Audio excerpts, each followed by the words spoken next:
Ay rin nga, ako'y may sasaktan na naman. Ang sasaktan ko hungay aon ay galing pa ho ng USA. Ay tang ina Miles. Bale ang gusto kong ipagawa sa akin ni Sir ay enhanced cover up. Tapos ang sabi pa sa akin ni Sir ay ikaw na ang bahala. Ay bago ko ho umpisahan ng istorya ay samahan nyo ho kung computing kung magkano magagastos natin bago masimulan ng tattoo na aray. Uumpisahan ko na ho din ay. Siyempre kailangan ko ho ng tablet para ho makapag-design ng mga gustong ipagawa sa akin. Pareho ay nagkakahalaga ng 31,990. Hindi pa ho kasama yung pencil diyan. Ang pencil naman ho ay nagkakahalaga ho ng garnay, 8,690. Meron din naman mga mumurahin yan, mga nasa halagang 2,000. Tapos isunod na ho natin na ring Oser stencil printer na nagkakahalaga ho ng kulang-kulang 15 mil. Tapos kailangan ho din ng alcohol na aray, ho na may nagkakahalaga lang ng 88 pesos. Tapos kailangan rin ho ng pang-ahit. Arehaw ay 343 pesos. Alangan naman hong isa lang ang bilhin ka, ay di isang bultok na ang binibili ka at araw-araw naman ho ako nagtatataw. Abay siyempre, kailangan ko ho na stencil paper na aray. Ayan ho'y nagkakahalaga ng 3.8 yung isang pad. Ang laman ho ng isang pad na yan ay 200 na piraso. Kada kliyente ay isang piraso ho ang ginagamit ka. Pag ho nagkamali, aba siyempre, kukuha uli ako ng bagaw. Ay alangan hong mawala rin sirpe, aba ay di hindi ko alam yung mga patatamaan pag walang palatandaan. Ang gayan haw ay nagkakahalaga haw ng 34 pesos. Ay isunod na ho natin na rin Black Magic Stencil Solution na aray. Aray ho'y mura-mura laang, nasa kulang-kulang 200 piso laang. Marami naman hong pwedeng ipalit diyan na mas mura, pero kung akong tatanungin ninyo ay gumamit na ho kayo ng maayos para maayos rin ang gagawin ninyo.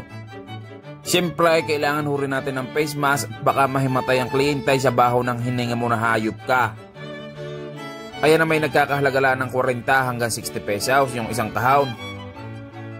Ay wag ho kayong maiinip at malapit ko na hong umpisahan. Kayo naman ho ay napakamatatampuhin nyo ay. Saglit lang ha.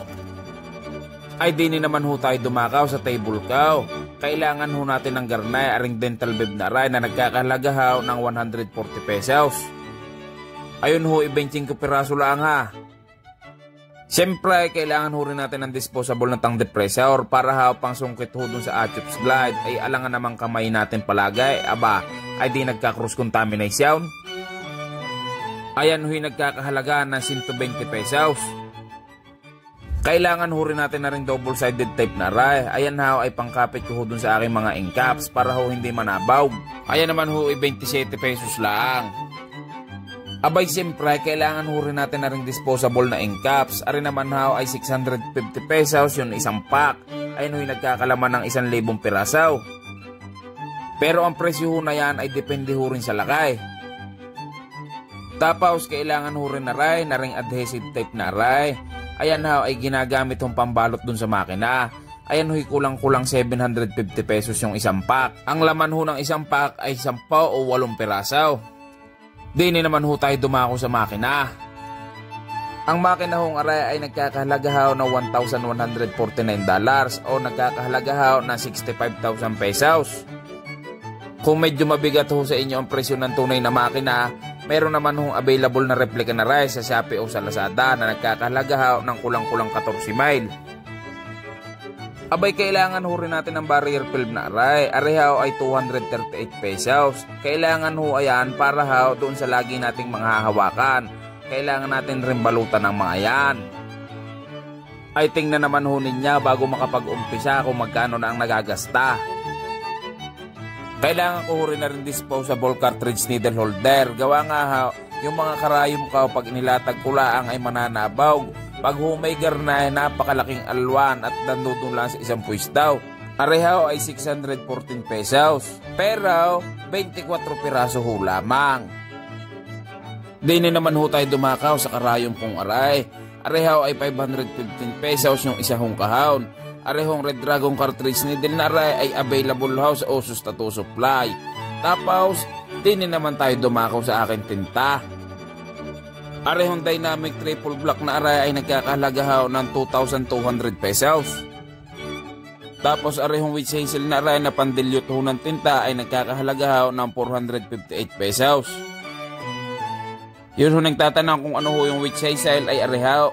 Arehong parang tubig na aray na ihinahalo ko din sa aking mga tinta. Siyempre, kailangan ko rin ng kulay puti na tinta. Ang gamit ko din ay Star Bright Ink na nagkakahalaga huray ng 2,200 pesos. Abay, kailangan ho rin natin ng ink mixer na aray. Ayan naman ho 156 pesos ho lang. Tapos, ang pampadulas ho natin arehong Achops Glide ay nagkakahalaga ho ng 550 pesos. Ayan ho ang sinasabi ko. Di yan ko ho ginagamit yung tang depressor para ho ipinasusungkit ko. Ay baka akala ho ninyo tapos na, ay hindi pa. Ay arehong wash bottle na lagayan ho ng panghugas ng tatao. Areho ay nagkakahalaga ho ng 139 pesos. Ay yung laman pa ho na green soap, 347 ho yung isang bote na ounce. Ay arehong cling wrap na aray na pambalot ho din ay tsaka ho pambalot sa mga ilaw na ginagamit ka ay nagkakahalaga ho na 745 pesos. Ay arehong foaming wash na aray na antibac ayan ho ay nagkakahalaga ho rin na 620 pesos. Tsaka ho ring underpad na aray. Areho ay kailangan para ho hindi maglaira at maglatitay yung ipapatong din na parte ng katawan ng kliyente ka. Tapos kailangan ho rin din ng masking tape. Ay tingnan naman ho ninyo, papatungan pala ng braso ng biktima, nasa 250 pesos na. Abay ano pang gagawin? Ay ipakita na agad ang bida. Ayaw, ganap na naman ang hayop na ito. Ay doon ho sa mga hindi nakakaalam, ang gloves ho na ginagamit ka ay nagkakahalaga ng 239 pesos. Ay ipakita na agad ang setup ng lamesa, tapos ipakita na natin na rin napakatipo kong biktima. Ayaw, may tangina Miles. Ay di arin na nga at papaguhitan na ho ng isang mga tikatay. Unang guhit, punay. Sa padalawang guhit, lasa ko'y tiko mampuwait. Ay di arin na nga, paghuga na ray ang inuuna ka ay yung parteng ibaba. Gawa nga ha, baka ang stencil ay mabura. Pero sa buhay, ang inuuna o sadya ay ang aking pamilya. Gawa nga ha, sila ho ang pinakamahalaga. Ay di rin na nga, ay pagpapasensyahan nyo ho ang bida kung bakit ho tayo nagkahaba ng umpisa. Gawa nga ha, pagkakalimit ho may nagtatanong sa akin kung magkano raw magpatataw. Ngayon, pag sinasagot ko na ha, ang sinasabi ho sa akin ay bakit pagkakamahal naman. Sa kaibigan ko'y 500, 300, 800. Ay bit sa iyo gayawn.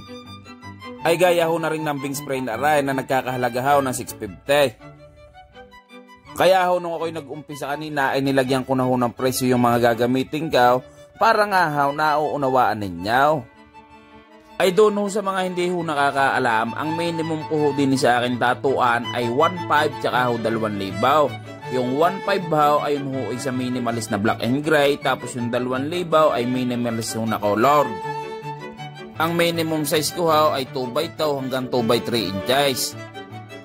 Siyempre, pag lumaki ho ang size ng tataw, tsaka ho humirap ho ang design, siyempre ho, nadadagdagan ho ang presyo. Alam naman ho natin na paghirap, ay di pagdagdag ho ng presyo. Tapos kalimitan ho, pag may nagtanong ho sa akin na minimum, namamahalan. At nasasabihin ho lagi sa akin, bakit gayaw? Maliit lang naman ang ipapagawa ko sa iyaw.